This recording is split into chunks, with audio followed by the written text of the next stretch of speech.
Hello, welcome back. Today is episode 29. Can you believe it, Sam? 29 weeks of the Alec Steele show. I never really thought that I would be able to fulfill my narcissistic dream of having a show named after myself, but I guess it's happened, so that's pretty fun. But I'm really pleased to have you here in the workshop. Today, we're going to be making a hammer eye drift. Why, I don't know, but it's certainly going to be fun. Okay, I do know. Making the hammer eye drift is a project that is very enjoyable. This is an exciting thing. I remember the first hammer eye drift I ever made when I was 13 years old and about yay high, probably a little, and I probably weighed like 90 pounds, and I was learning from Brian Brazil. I was taking a class at his workshop in Mississippi, and it was awesome. I remember how exciting and enjoyable it was, because that was the biggest material I'd ever moved by hand.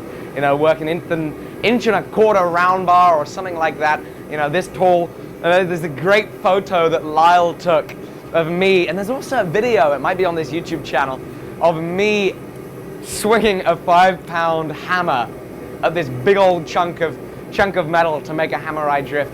It's a pretty funny video. Great, you know, nice and, what's the term? When you're looking back at something in the past and it's cool. Sam? I've forgotten the word. You know when there's a cool incident in the past and you look back on it with joy and satisfaction?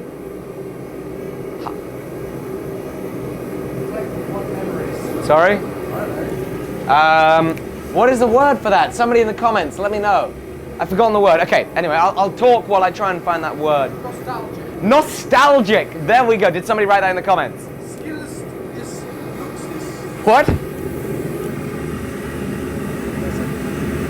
Skill ist Luxus. Thank you very much for reminding us with that lovely comment that it is nostalgic. Anyway, so right now in the fire, I have a piece of inch round, in this case 4340. We're going to make a drift out of it. It's, I don't know, 9 or 10 inches long or something. It's nice and hot in the fire. I'm going to try and pull up the stream on my phone so I can listen to the comments. It's not coming up. Okay, so apparently I'm not going to listen to the comments. We're using 4340 for a reason, as opposed to using mild steel. We want to be using an alloy steel with some alloying components, because our hammer eye drift, it's not just there to open up the whole of the hammer. What you'll notice about the hammers that we make is we draw out the cheeks. We can go ahead and put that on the close one. We draw out the cheeks on these hammers, and the only way that you can do that is by supporting the eye. And you need to support the eye with a drift to be able to draw out the cheeks, right? You can go wide again, Sam. So we need a steel that can withstand being shoved into a yellow hot piece of steel, which means that the drift is going to get hot. So this piece of steel that we make the drift out of, needs to be very tough to be able to withstand the heat and not deform under the massive pressures that swinging a sledgehammer at it will exert, or working away at a power hammer with it will exert. So the drift needs to be tough to withstand that. That's why we can't use mild steel. For general hole opening, mild steel works pretty fine. Ow, that's hot forge. Mild steel works pretty fine. But if you want to forge on the drift, use the drift as a support inside of the hole, you're going to want to use something else than mild steel. I'm using 4340, which is EN24 in this country, for the reason that it's very readily available. In other countries, you might well find that 4140, here in the UK, known as EN19, is more readily available in the form of car axles and such like that. Here, I buy this stuff new, and it comes next day, so it's easy. It usually comes next day, actually. Sorry? Parker Steel. That's where I get my steel from. Apart from if it's like mild steel and other sections, and I get it from the supplier here. I think I need to blow my nose. Okay, I'm gonna get a tissue. Or I'm about to sneeze. Can you just imagine how much of a horrible noise this is gonna make? I'm sorry, people, while I blow my nose right next to a microphone. Please cover your ears. Oh, that was weak. That wasn't a very satisfactory blowing of the nose. Usually it's way more exciting. A drift out of an old crowbar should probably work. Obviously, I don't know what your crowbar is made out of, but considering the application, it wants to be strong for its intended use, it's probably going to be fine for the use that you want to make of it. So we got this piece of inch round in the fire.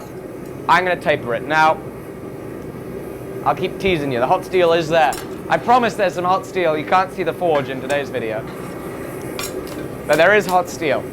And we're going to be tapering this steel over the far edge of the anvil. We're going to be using a radiused edge of the anvil because there's a very limited amount of surface area contact there, which means that by controlling the angle of which we hold the bar, we can control the amount of surface area contact we're exposing the material to. So, if we have a very high angle, there's very little surface area contact. It's essentially a 90-degree filler with a little radius on the end, and that'll be very aggressive. But if we lower the angle, it's going to be less aggressive. It's going to be more precise. So we bear that in mind when we're making our drift. If we want the taper to accelerate down, we're going to raise our angle. If we want it to slow down a little bit, be a little more precise, we lower our angle. Bear this in mind. I've seen several people, loads of people, make drifts. A really common problem is the angle discipline with how you're holding your material. Holding it too high, big problem. It means that your drift, instead of going nicely down like this,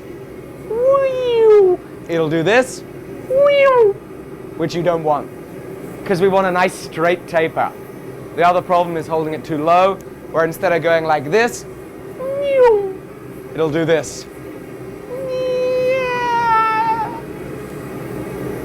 Now these sounds that I'm making, they're pretty accurate. Would you say they're pretty accurate? Oh, yeah. It's a little more like than what I was trying, but that's how it goes. Any cool comments before I start forging? Come on, guys. Some developer made this comment section. It was probably a team of 200 developers made this comment section work seamlessly. How was the country? How was the country music? I went to a country music concert last night listening to Aaron Watson. It was a blast. Really good. I really appreciate his musicking. It's very good musicking. However, I don't really go to many concerts. And in fact, I think the last concert I went to was Aaron Watson last year. It always sounds a lot better when it's in your own vehicle as like an MP3. You know, they're able to master the sounds. You know, all the instrumental stuff is great when it's live, and the atmosphere is awesome. Because it's the only place in the country where you see other people wearing cowboy hats. Yes, I was wearing my cowboy hat. Thank you very much. The atmosphere is awesome, and you know, he's a really humble guy up on stage. But the singing always sounds way better when it's been recorded. But I guess that's probably how it goes. As I said, I'm not a regular to the whole concert going thing, so I'd make my assumptions. I won't necessarily think that Aaron Watson is the exception and the only bad, way better than anything I could do. Only less incredible live singer. Sam, shall we do some forging? I'm not participating. No, you're just going to watch, but shall we? We shall. Great. I'm probably going to take about 3.5 or 4 inches of material for this. And I'm going to come low angle. There, my round die of the hammer. And now, you notice that I'm working all 4 sides of the material. That is to promote an even forging, and it's so that I can look at the taper develop from all 4 sides. Now, if I can't look at it develop from all 4 sides, a couple problems can occur. It can get really drastically forged without us realizing it, which we don't want. Now, some of you guys might have heard me talk about the economics of forging, and that is that at a high temperature, it is the most expensive time for us to forge because the high temperature is in tiny, tiny supply, but in massive demand. As blacksmiths, all we want to be doing is using the high temperature to get our work done. Now, the low temperatures, they're in massive supply. They live ad infinitum.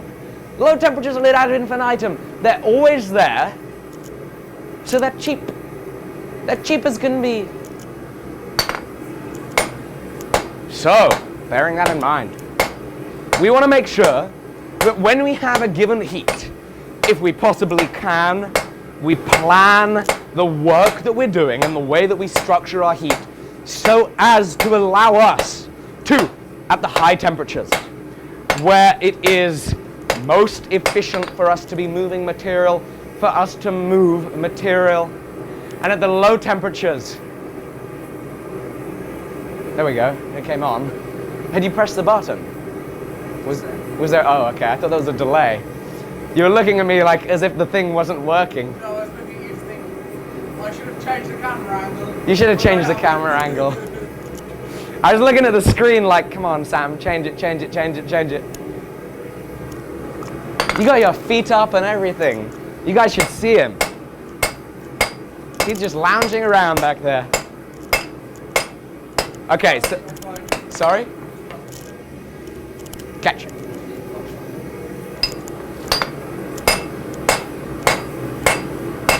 Okay. So, economics of forging, all that. When you're at the low temperatures, since you have low temperatures exist forever, they're cheap, we want to do the stuff that really you can use the low temperatures for. You don't need a high temperature.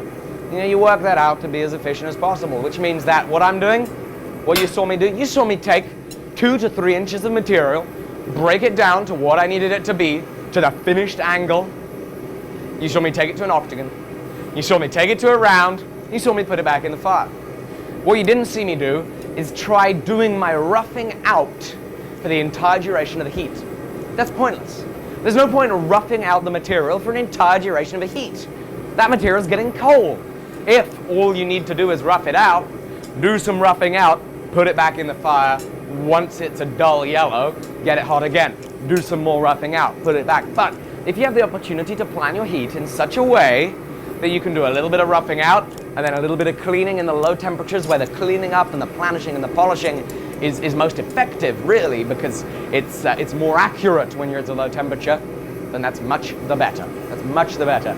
So that's always what I try to do. If I can plan my heat and structure my heat in such a way, I want to do that. Now, obviously, it's easy when I'm making a drift or just a normal taper because I've made loads of tapers.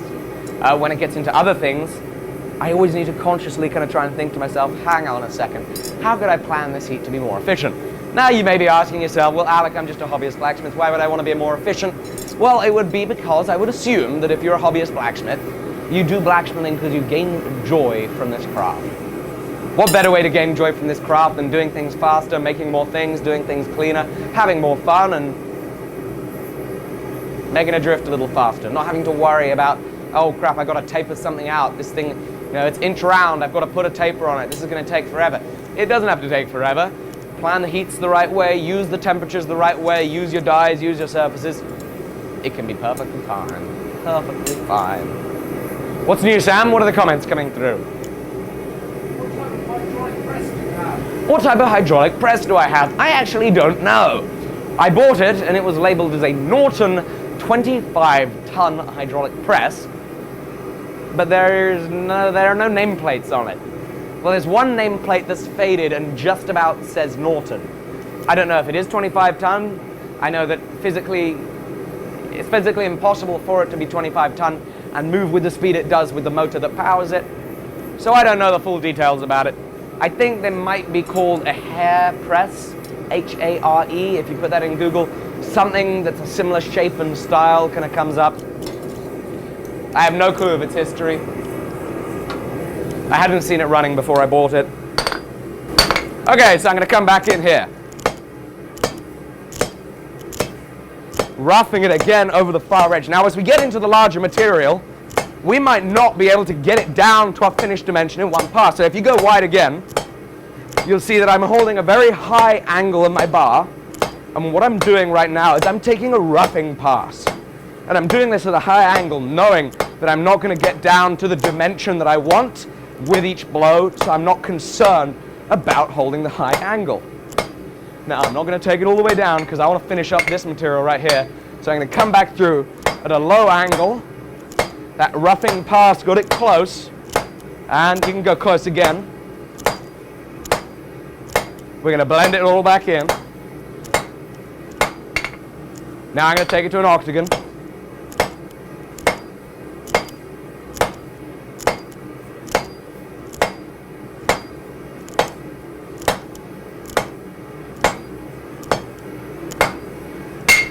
Now, see if we can blend it into a round. My swing is coming from my legs, from my tiptoes, all the way up through my body. Now, a lot of people certainly have issue with the way I swing a hammer, which is fine. You're more than welcome to have issue. But I will present my argument as follows. I want to distribute the force of the hammer blow, the force of the weight of the hammer, the energy required to bring it back down. I want to distribute that over as much of my body as possible. Because I'd be prone to imagine it's logical to assume that if we're distributing force over a larger area, just like surface area contact, if I'm putting 7 pounds of force all the way up from my toes all the way to my fingertips, if I'm able to distribute it through the whole thing, I'm likely going to be doing a lot less wear on any individual parts. And my knees are pretty used to being able to bop up and down a little bit. It's fine at doing that. My toes, they can bop me up and down. 7 extra pounds, not that much of a worry. But, sorry? It might not be for you. Yeah. I told you shouldn't have had that McDonald's. Ladies and gentlemen, if you want to have really great helpers, always tease them. You're allowed to if they make a self-deprecating joke first, right? Sorry, Sam. Right, what's going on, guys? Like I said, 200 developers spend all this time making these comments section. Sam hasn't found cause to ask me more than 2 questions from you. What is going on, ladies and gentlemen? Come on, let's get some good questions rolling in. That video hasn't showed up on here.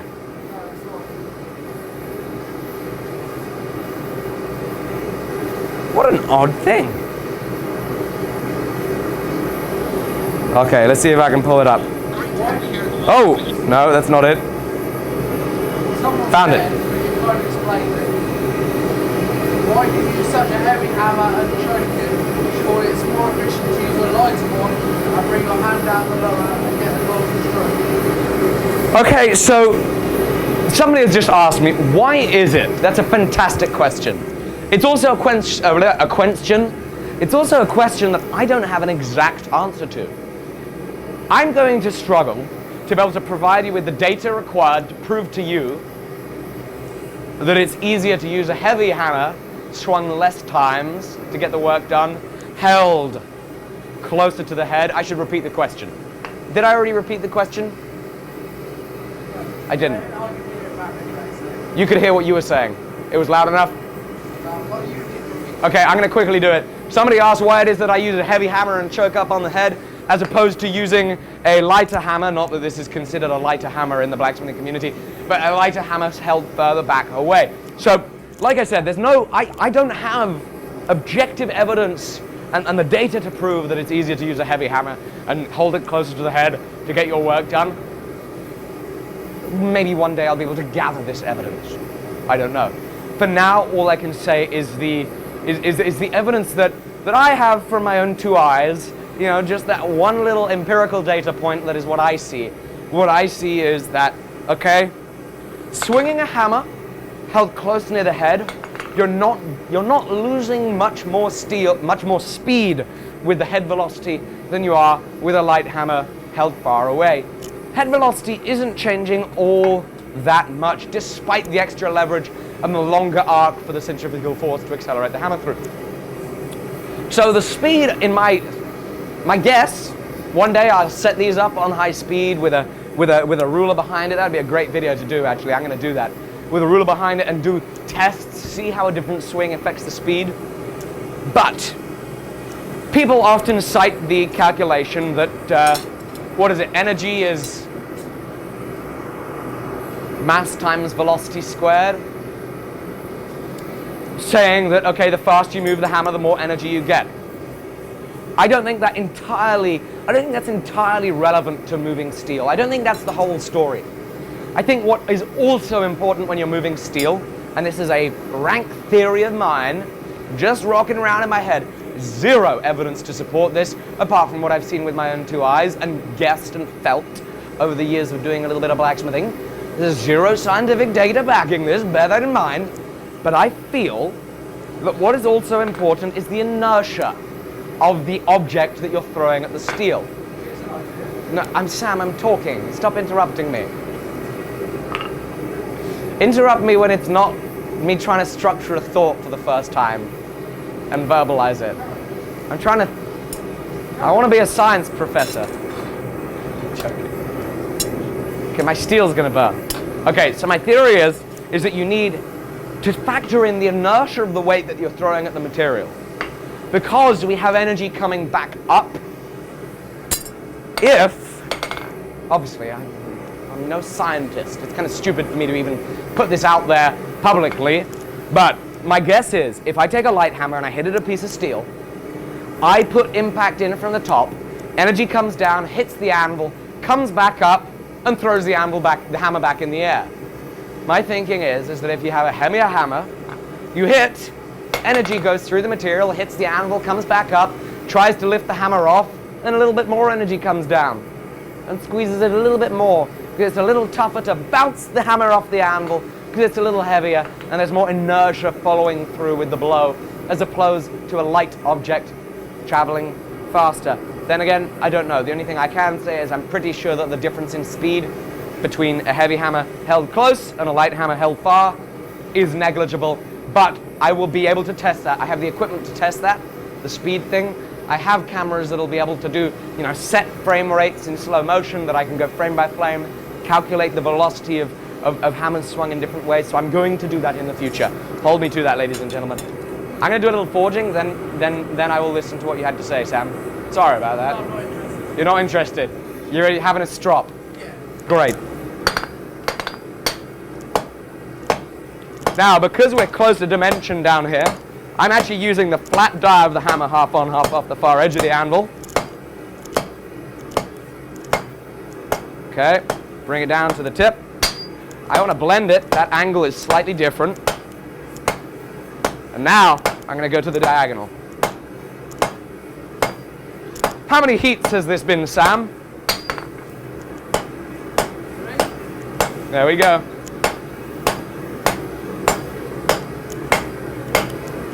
Three heats.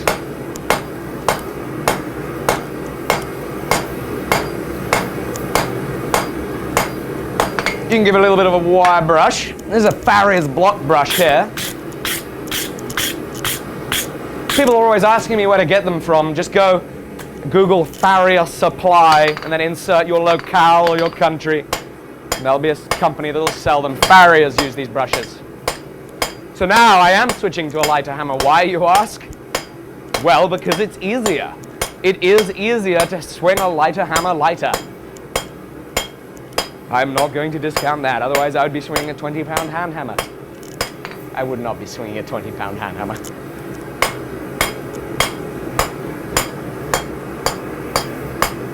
Slowly round it all up, and you'll notice the amount of finishing work I had to do there was entirely and utterly negligible. Reason for that is we planned our heats to allow us to be able to just make the taper. That's really important. Plan your heats. Think the whole thing through. Do a little bit at a time, finish it off. At least I find it's a damn sight easier. What are people saying to my ridiculous scientisting? Nothing much?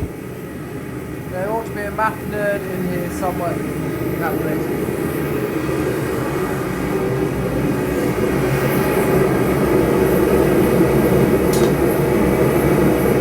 Anyway, what I was going to say, although it won't be a controlled test, is we can both draw something out.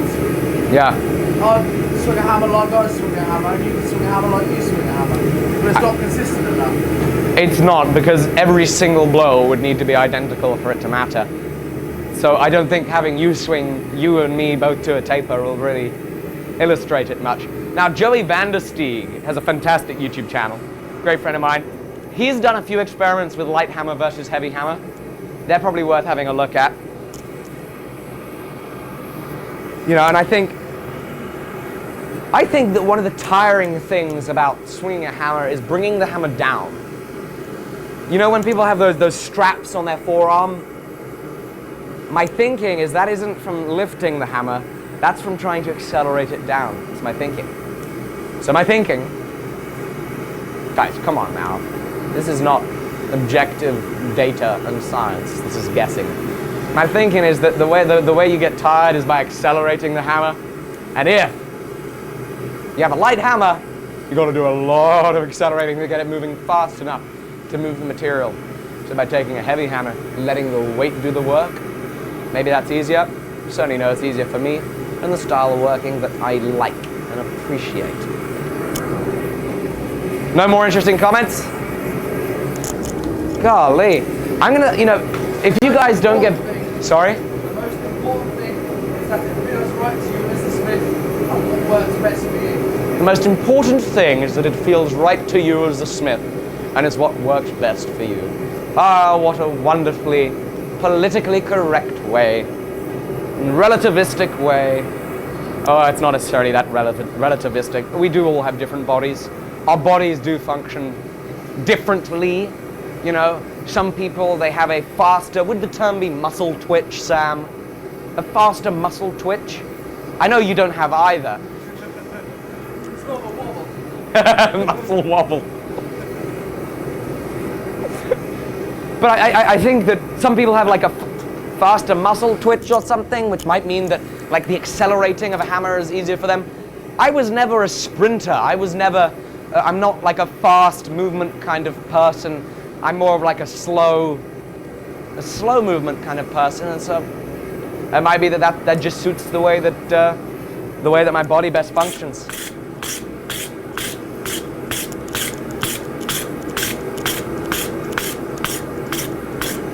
Okay, so I'm brushing all of that off, and now I'm going to take the hammer again. I'm going to go an inch back from where the forging starts and stops, and holding it straight without twisting it, I'm going to run the flat of my hammer all the way down. Now, I'm not concerned about, oh goodness, look at all that surface area contact he has right now on the anvil.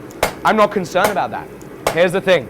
I'm quite willing to sacrifice efficiency for accuracy, for precision. And that's what I'm doing right now by having all of this surface area contact on the anvil. This is something that you guys would never see me do, is put so much surface area contact on the anvil. Golly, Sam, you keep staring at that camera. You can go wide again. Okay. People don't want to see you. They don't? want to see the metal. Well, I kind of, whatever. So, it'd be very sensible for you to say, look at all that surface area contact you have on the anvil. Goodness gracious me, that's not efficient, Alec. You're always talking about reducing your surface area contact. Well, here's the thing, is part and parcel of the whole idea of thinking about surface area contact with your hammer is also thinking about when surface area contact is good. It's also about thinking about when low temperatures are good. Back to our discussion about temperatures with forging. Sometimes we don't want the high temperature, we want the low temperature. Why? Because at the low temperature the steel is less malleable, therefore each blow does less. And we're going to be a little bit less aggressive and move a little bit less steel and be more precise. And that can be really, really useful. Feels weird. I tried talking the same way I talked with the forge wearing, and I felt really loud. You know when you take off your ear defenders and you speak the same way, and you feel really obnoxiously loud? I just felt that way. So I'm going to try and tone down my talking. But yeah, guys, in the comments, get some great comments going. Otherwise, like most people that have any sort of show, I'm going to have to become a gossip merchant. And I'm going to have to start perusing Facebook blacksmithing groups and gathering gossip and passing on gossip. And I really don't want to do that. I don't want to be that guy. I'd much rather answer your questions here, if the questions are interesting and constructive. As opposed to last week, what was it? People were asking me to say hot dog. Yeah. Like, come on. You can do better than that, guys. We're here at, what time is it, Sam? No idea. It's like 11 something. It's 11:30. Then all we ask of you for watching is to leave a constructive comment. Oh, and also some losing bristles. All we ask in return is for some cool constructive comments. So, you can go ahead and feel free and leave them. It'd be helpful. Because otherwise I just stand here like thinking of what to say. So that's the problem, otherwise I have to become a gossip merchant to be able to say something. What's the hardest thing you've ever forged? Hardest thing I've ever forged. That is a good comment. Now, I'm not entirely sure what the hardest thing I've ever forged was, so you can see that we're just getting a flat on this right now. Goodness. I can't quite think what the hardest thing I've ever forged is. Probably that thing up there, isn't it? Oh, quite a number of the things I've made on the live show have been impossibly hard, but that's due to my own ineptitude rather than like the actual project being demanding. What's the smallest punch you use? 1-inch punch, is it? Smallest punch I use? Oh, the 1-inch punch. Hey-ya! I actually used a small punch today. It was about a little less than 3/8 of an inch long and about a 16th of an inch wide. Little slot punch that we used for making hammer-eye tongs. I made the start of a pair of hammer-eye tongs there earlier. I'm just planishing this all up. There we go. And of course, it would not be fair for me to make this drift and not put my touch mark on it. So I'm going to run over this way and grab my touch mark. How do you heat treat and temper your hammers? How do I heat treat and temper my hammers? That's a great question. You can find the answer to that at www.beginblacksmithing.com/courses/tools. Golly, what a capitalist. I love it. Well, what I actually do is I use a torch. I use a propane torch. A lot of people don't have that, though. If you've got a coal forge, the way that I was taught was with a coal forge. And what you do is you heat one face in the forge, and then you flip it over, and you heat the other face, and you flip it, and you flip it, and you flip it, and you flip it, and you flip it, and you flip it, until both faces are hot. And then you go into your quenching medium, whatever it may be. Here's the trouble.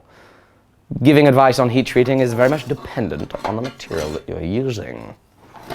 If, of course, you're using 4140, it's a whole different story, as Sam knows, than if you're using 1045, that hammer, which we don't need to talk about. No.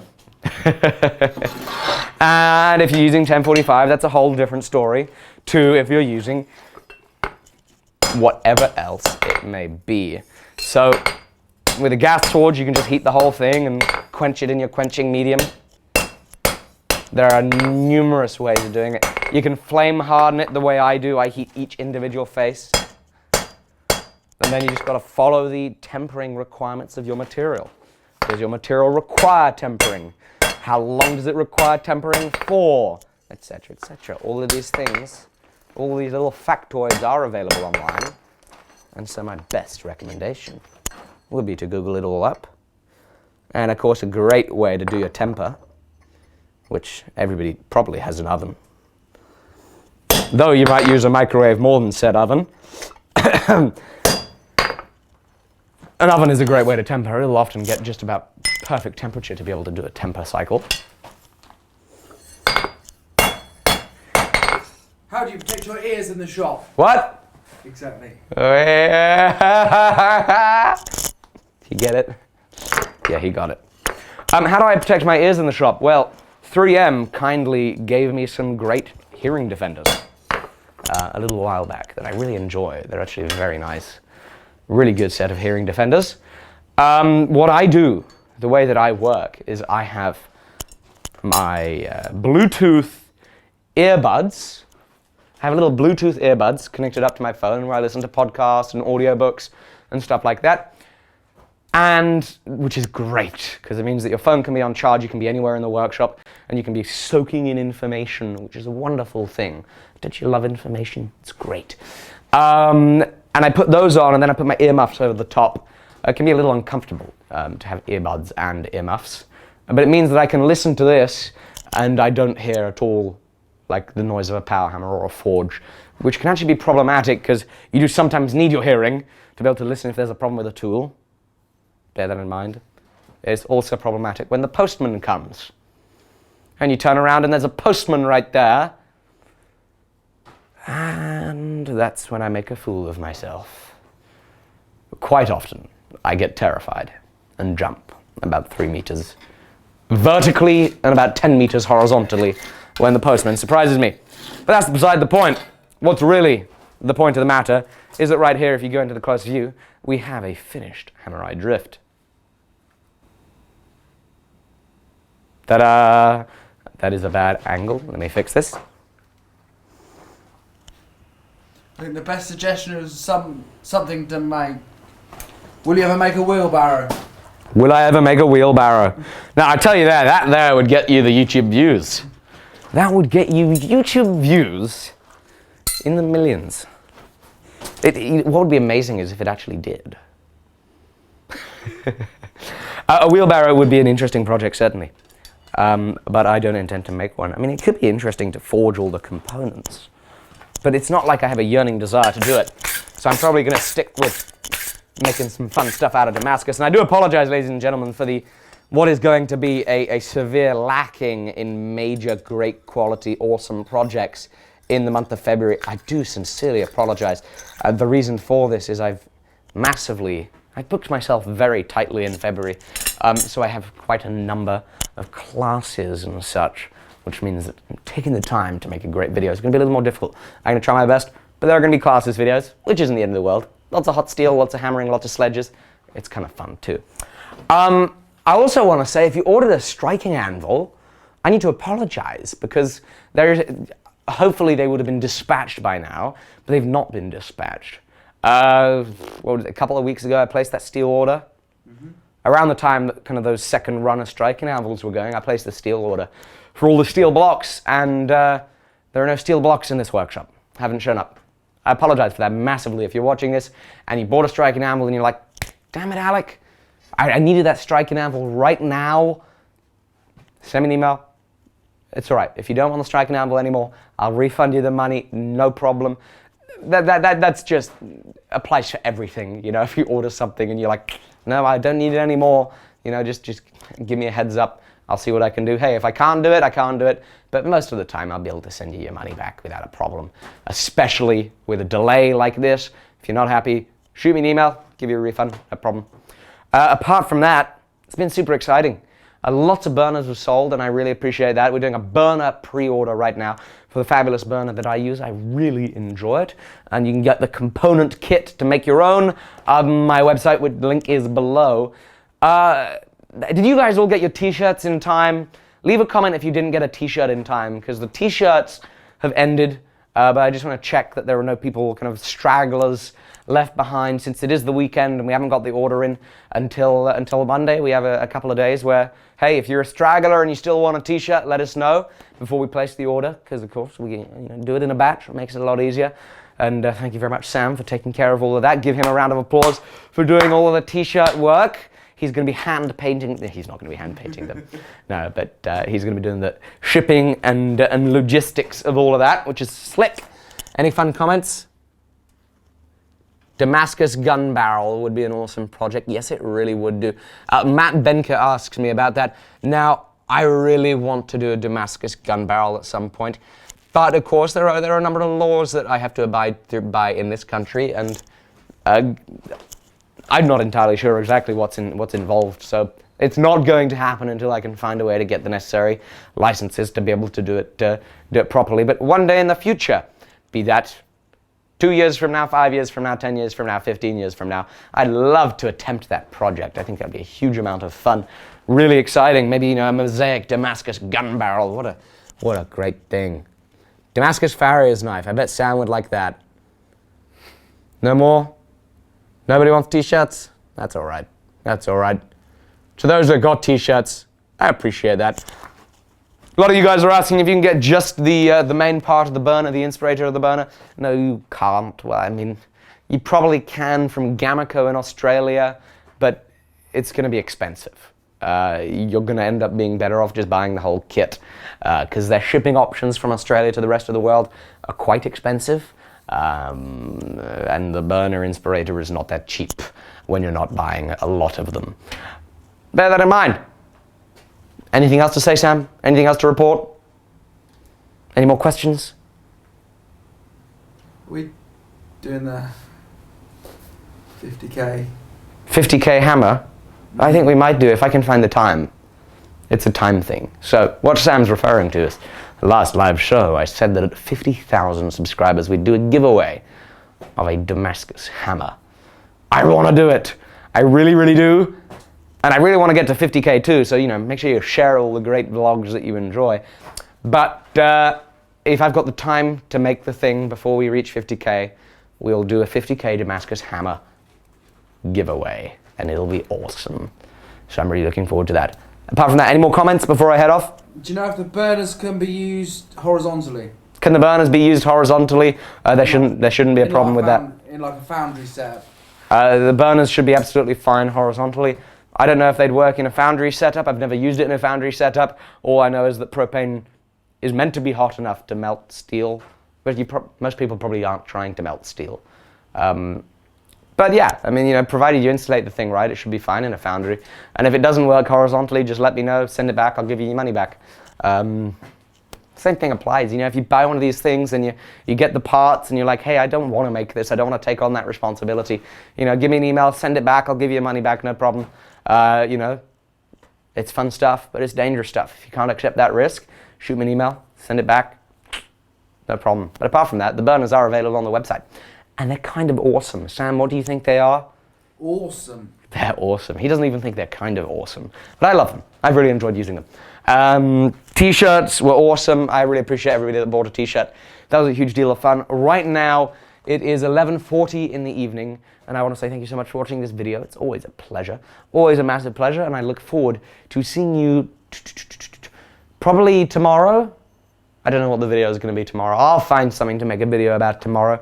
But I'm definitely going to see you very, very, very soon.